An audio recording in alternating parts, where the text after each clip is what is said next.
Hey everyone, welcome to At Home with Misty. Today I am joined by my dear friend Courtenay Hughes, and she is going to share how to make these adorable patchwork kicks. So we're turning into cobblers for the day, but I think you're gonna enjoy it.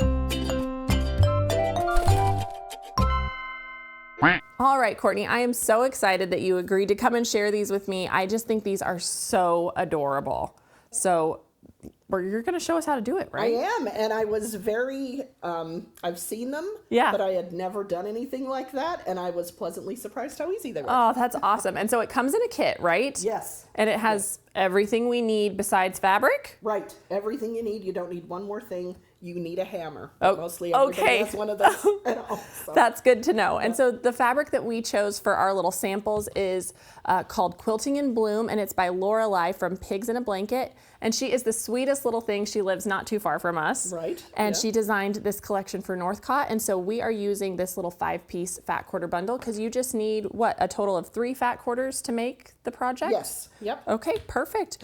Well, I will let you take it away and get us started. All right, let's go. All right, so the first thing you want to do is get all your pattern pieces together.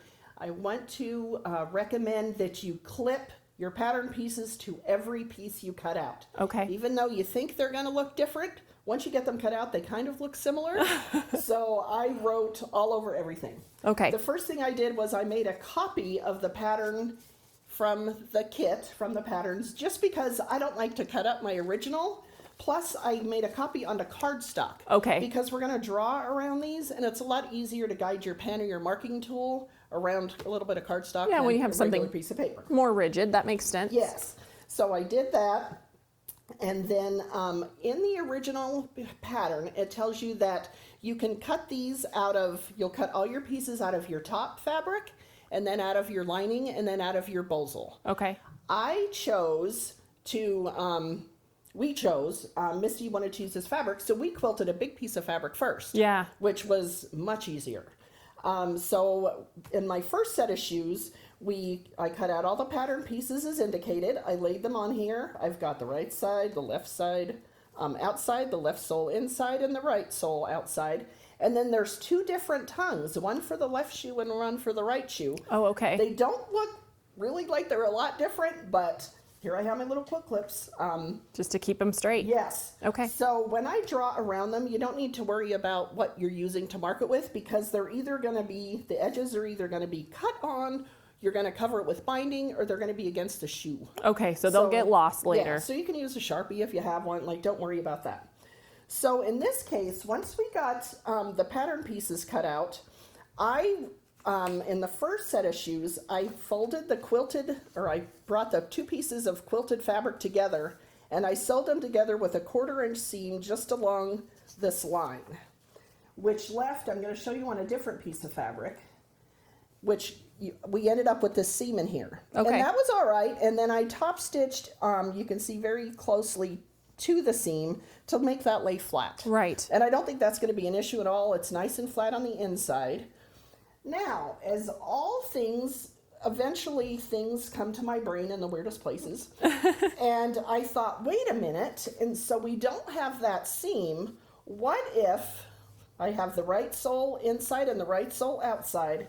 If I laid this on the fabric and I tape it on that seam line, and then I can cut out 1 full piece. Oh, and then you don't have to worry about any bulk. Yeah. I was like, oh my gosh, once in a while I have a good idea, Misty. It doesn't happen a lot. It happens. Once in a while. When we have those moments, we just have to embrace it, right? We have to celebrate them, right?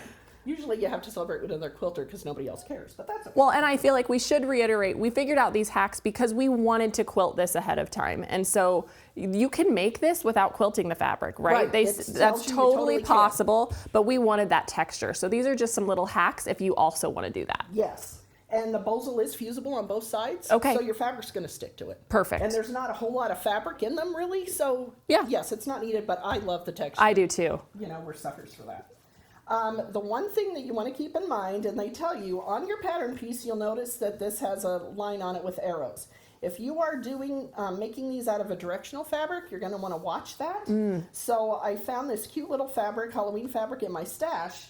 And so I could see where I was placing my template. I made templates out of template plastic. Oh, okay. So then I could see where I was going with it, and I knew what was going to be near the top of my shoe and where the binding was going to go. And you could kind of fussy cut and make sure they look similar. Yes. That's perfect. Also, I tried to use a fat quarter to do this with, and I didn't have quite enough room. So if you need to fussy cut, keep in mind I would get like at least 24 inches of fabric. Okay, just a bit extra. By the 20, yeah. Okay. So you just need to, just keep in mind you have a bit extra. And I don't care that those lines don't line up. Nobody's going to be able to really see that once the shoe is It's on. adorable. But yeah, so that was kind of fun.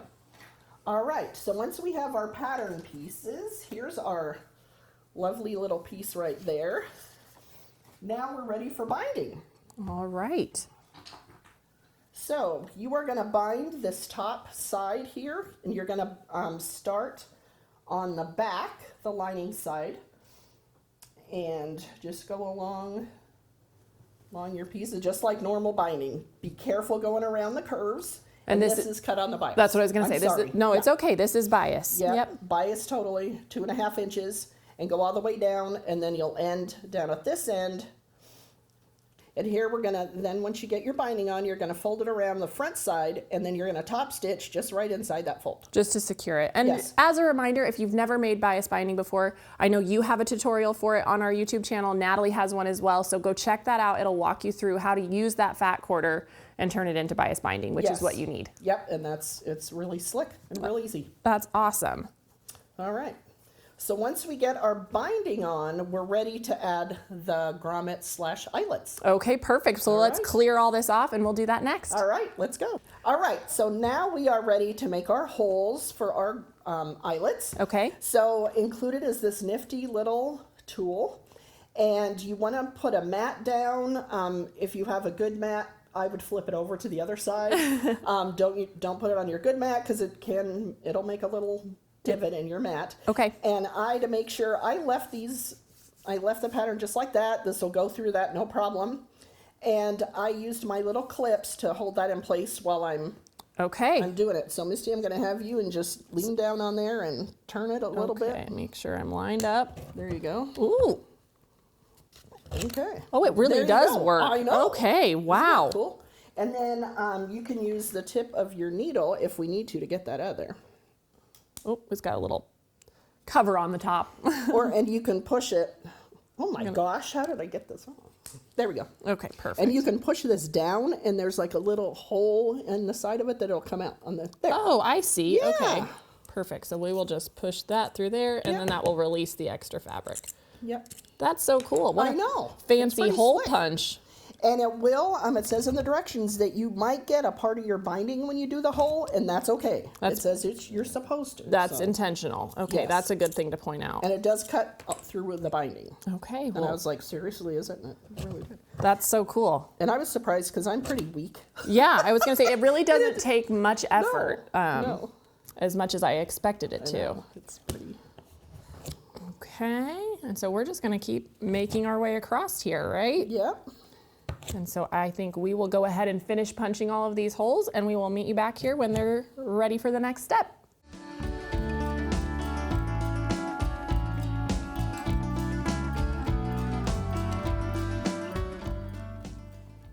All right. Yay. We're ready for eyelets. All right, let's do it. All right. That is so cool. All right, here's all the eyelet parts. We're going to flip this upside down. Now there's two parts to this, to the eyelet / grommet. You've got the one with the tall middle, and then you've got the little like washer. Okay. Okay, so you're going to come up underneath. And you're going to press that fabric down around the hole. And so you've put the tall one. The tall one from the front. Okay. And then this goes on the back, and then I, with my nail, kind of push it against the fabric some. Okay, just to kind of hold it in place. Yeah, well, actually, I should have probably put that in first before I pressed down on it. And now, you take your little tool. It's got this hole on one end, and that's your hammer Okay. side.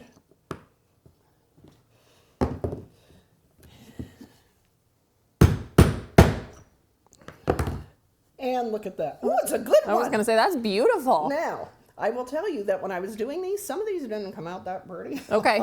There were some little edges that looked funny, but guess what? You're going to be putting your lace through those holes, so you're never going to see it. Exactly. So if you have one that doesn't come out great, that's fine. So Misty, if you want to do let me try. So you just feed this through. Yeah, I'll let you do that. Okay. And the fabric just kind of relaxes around that. That's nice. Yeah. And so then we'll feed that. And now we find the other little washer side. There's one. And then make sure I'm getting it right here. There we go. Yeah, looks good. Okay.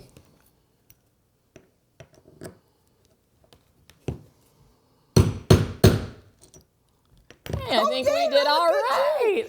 We're professionals here. That looks pretty good. I wonder if my problem was, and maybe somebody else will have this, when I was doing this in the studio, my table was up higher. So maybe I wasn't getting a good angle. Didn't and I was have enough going more leverage. Slanty, and then, so now going down, right down straight on it, I think that helped. Yeah, because it looks beautiful. That's perfect. Yeah, all nice. right. And so then you'll just continue in that same way, right? Yep. Across all of your little holes that you've punched so that they have eyelets on them. Yes, and then we'll be ready to put them in our shoe. All right. So we'll finish that up and we'll add it to the sole.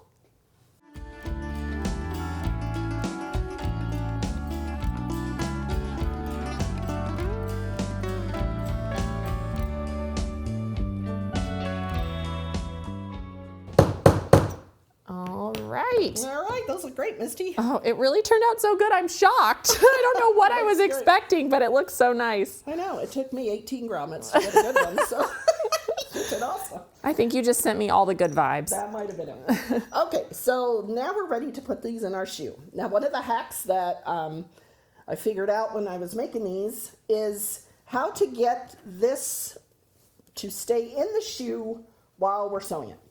So the first thing I did was I was trying to clip it with the clips and even the big clips. So I have this lovely double-sided basting tape from By Annie. Yes. I use this stuff now for everything. And I'm going to place this along the bottom of the shoe. Perfect. And Misty, would you have me a scissors, Yeah. please? Thank you. You bet. Pull this off. I'm going to do the same thing on the other side. And this hole looks weird. Don't worry about that. That's supposed to be like That's that. intentional. Yeah, that is intentional. You're going to run this along the bottom of the shoe. You want it close to the bottom because I don't think you'd want to try to put that needle through it with the... Sure. But I'm going to cut this off here. This stuff is magical. I love it for putting zippers in. I was going to say for zippers when you're making bags, it's so... Binding, yes. if you need your binding to stay in place. That's true. I've never used it for that, but I don't know why. Yeah, I know. I have like 4 rolls of it at home. Yeah. It's magic. Okay, so you just want to peel off the corner, make sure the tape is stuck to your shoe. Okay, perfect. Peel that off. Yep, that one didn't. Now, sometimes you just have to like run your nail across it to make it really grab the fabric. Ooh, look at that. There we go. Okay. You have to remember, you're the boss. That's right. So inside this shoe, there's a little arrow. And we marked a little arrow. I have it on the inside of my shoe there. Oh, so we did it on the wrong side. I did it on the wrong side of the shoe. Dang it. Genius. Dang it. Well, that's okay. We can still mark it. Yep. So we'll need to flip it to the right side, right? Yeah, flip it to the right side. There we go. In here. We're just going to do that right at the bottom. And like she said earlier, you won't see it. Yep, so Sharpie away. Okay. So now our tape's in there. I'm going to line up that little mark here with that arrow. Okay. And you can just tack this down. And it lines up with the bottom of the shoe. And look at that. It stays in place. Oh, that's amazing. It's so magical. And then you come around the other side and do the same thing. Okay, perfect. So see, it's just that little notch that's on the pattern that she's marking, and then you line that up with the arrow inside of the sole. And look at that. Yes, gorgeous. We're getting somewhere. Yes, and if you need to move this, like one time I did it one time that looked a little off, it just pulls right off. and you can stick it back down. And adjust it. Yes. Okay, awesome. And so now what's our next step? Now we're going to stitch, but before you stitch, if you want to go ahead to get your tongue ready. Okay. And I have my tongues cut out, and you're going to bind the same way. You stitch it on the back side, flip it over to the front, and top stitch the front. Okay. And then that way that's ready for you when you're done stitching. Okay. All right, so we're ready to stitch. Now, these have pre-cut holes in them, so all you're doing is going through the fabric. Really. Oh, that's nice. Yes. So, they tell you to cut a 36-inch piece of thread, but mine's longer than that. I was going to say, you're a wild woman. I know. I'm a rebel. There we go. I'm a rebel Dottie. And so you want to start at the front of your shoe. So I'll start about right there, and they say in the directions that it should be about where your top stitching is on your binding. So that worked out pretty good. That looks perfect. So be careful that your finger is out of the way on the wrong side. Good tip. Now, I'm not going to say anything because I did not stab myself, which is a miracle. But today would be the day I'd do it. And that would be sad because then I'd ruin these. And that is the long side. Is that what you wanted to pull? Well, you're going to pull about half of it through. Oh, okay. So it says to pull about half of it through. And I just kind of guesstimate. Because I cut mine, like I said, I cut it longer. Okay. Okay. So what you're going to do is you're going to pull it back out. And you're going to go to this next hole. And when you're going to come back out, you're going to bring this thread to this side. Make sure they can see it, yeah. So my loop, when I'm coming back, the loop that's closest to the thread that's loose is the one you want. Okay. So you're basically right now acting like a sewing machine. Yeah, that makes sense. And you're going to pull that out, and then you're going to pull this tight. And you're going to pull it tight so it's nice on the inside, and then you can't see it on the outside, just like the tension with your sewing machine. Okay, it just kind of settles in there. And then you're going to take your needle, and you're going to go in your next hole, pull it back, go up through this. And you can put a needle in this side, but I don't really think you need to. Yeah. And then pull that back through and pull it tight again. And that's it. And on this side, you'll go all the way to the back, and then you'll come back 2 stitches, and you'll pull the thread to the inside, knot it. Okay. And then you'll start at the front on this side and come all the way to the back. And I think that's why that notch is in the back, because then it'll push it a little bit as you're stitching. It pushes that back together. Gives it a little bit of ease there. Okay. Do you want to try this? Sure. Let me give it a shot. All right. All right. So I'm going to push this through the next hole. Yeah. Got it. And then we pull this loop. Just pull it back to it. Oh, I see. And then it softens and then it naturally makes the loop. Okay, yes. And so then I feed this through the side closest to the thread. Yeah. And then I pull this back. And I just tug this. Whoop. I don't know. Did I do it right? Yep, it's good. All right. Yep. Perfect. And that's it. All right. And so then we'll just finish that up. And then it's time to put the tongue in. Add the tongue. Yep. All right, so we got our shoe all attached, the 2 sides all attached, so now we're ready for the tongue. It's really taken shape. I know. It's pretty fun. Close. We're getting close. So I went ahead and put our tape on our tongue as well. I'm going to peel that off. And then you're going to place this in the front of the shoe. This is hard to do backwards. I don't know what I was going to say. I kind of start with the front, and it's kind of an odd angle, so you just kind of have to manhandle it into play. Make it behave. That's right. We're the boss of the fabric, right? Okay, so that looks pretty good. Yeah. All right, so we're going to get out our very sharp tool. Please be careful with this. Yes. This is like the worst I was going to part say, of the this whole is thing. I think, the most challenging part. You just want to be really careful. Just be very careful. So you're starting in the tip there Starting again. in the front. And see, this came off, but that's okay. I'll go back and reattach that when I'm ready to go.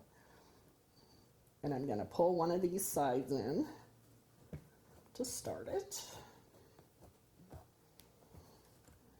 I'm going to pull it through, and I'm going to go to the next hole, and I'm going to give myself a little bit of slack there, and that'll make that hole bigger on the back side. That'll make that loop bigger to go through. If you don't put enough room in there, it's kind of hard to maneuver. So I like doing that. And then you're going to pull that back and tighten it. And when you go in the next hole too, make sure that the needle's facing the same way. Like, you don't want to twist on yourself. So you just want to make sure that the hole is just kind of going the same direction. I'm going to leave myself some slack again. Okay, perfect. Well, and why don't we let you maybe sit and finish stitching that tongue in place so that they can just sit and watch the process. I think that'd be really good. So I'll just move this out of the way and then let you sit there so we can see how to finish that off. All right.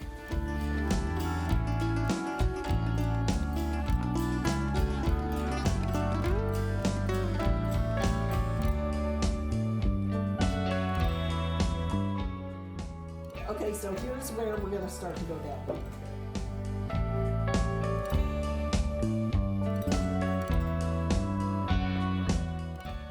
There, that was a little tricky because you're going through quite a few layers. I was going to say, it gets a little thick there. It does, so watch your fingers. And when you get here, you're going to want to go down and follow this line of holes. That's what this is for. And then you're going to backstitch in those two, and that's where you're going to tie it off.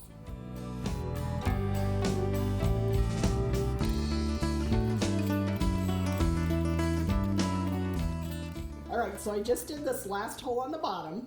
So I'm going to turn my needle so it's kind of facing that way. And I'm going to go back 2 holes to backstitch, and then we're going to tie it off. Okay, so again, remember that you're putting the thread through the hole that's closest to the loose thread on the inside. So this feels opposite. It's opposite of what we did before. Because you're backstitching. Makes sense. Yeah, yeah. But these are helpful tips because I think if you were reading it, it would be harder to understand than seeing you do it. You know, you should have seen me trying to use this thing at the beginning. It's hilarious. Now you're a pro. Now I'm all over it. Okay, so I'm gonna put it back in there, and now I'm just gonna pull that other thread through. So they're both on the inside. They're both on the inside, and I'm gonna tie it in a knot. And that's it. That's it. That is pretty awesome. Yeah, and it's not going to go anywhere, and then just trim that close. So there's that knot. So we'll finish the other side of the tongue, and then we're going to add our sole. Oh, it's so cool. So this sole, it's pretty thick. It's going to hide all that stuff at the bottom of your shoe, and it just pops right in there. Pops right in. Easy peasy. Then we add our laces, and we are ready to rock. It's that simple. Yes, and my brain is exploding with, I can have Christmas shoes, I can have red, white, and blue star shoes. Like, you can do it all. Oh my gosh, absolutely. It's just such a fun thing. So fun to make for a gift because you can truly make it out of whatever fabric that you think that person would love or you would love yourself. And it comes in all the sizes. So you can get the kits on our website and then, of course, just pick whatever fabric you want and make your own custom patchwork kicks. Yes, and make sure you share the pictures with us. So my gosh. What you're doing with them. Please do. Thank you so much, Courtney, for coming and sharing this with me. I love it so much, and I think you guys will enjoy making it. And so hopefully you can come back again soon with another fun project. I would love it. And we will see you guys next time. Have a great one. Bye.